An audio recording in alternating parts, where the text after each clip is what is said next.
अजितदादांना बदनाम करण्यासाठी हितशत्रूकडून जाणीवपूर्वक प्रयत्न. सुनील तटकरेंनी महायुतीतील वादाच्या वृत्तावर प्रतिक्रिया दिली आहे.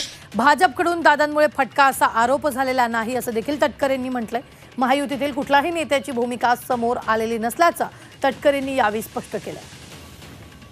मोठी बातमी आत्ताच्या क्षणाची आपण पाहतोय ती म्हणजेच महायुतीतील नेत्यांची अद्याप भूमिका समोर आलेली नाही असं तटकरेंनी म्हटलेलं आहे. त्याचबरोबर अजितदादांना बदनाम करण्यासाठी हितशत्रूकडून प्रयत्न सुरू असल्याचं देखील आता त्यांनी म्हटलेलं आहे. जाणीवपूर्वक अजितदादांना टार्गेट करण्याचा प्रयत्न हितशत्रूंच्या माध्यमातून केला जातोय.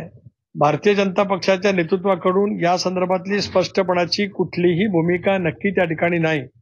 या उलट एनडीएच्या बैठकीला ज्याला आम्ही दिल्लीला होतो, एनडीएच्या लोकसभा आणि राज्यसभेच्या खासदारांची बैठक झाली त्यावेळेला दिल्लीला होतो.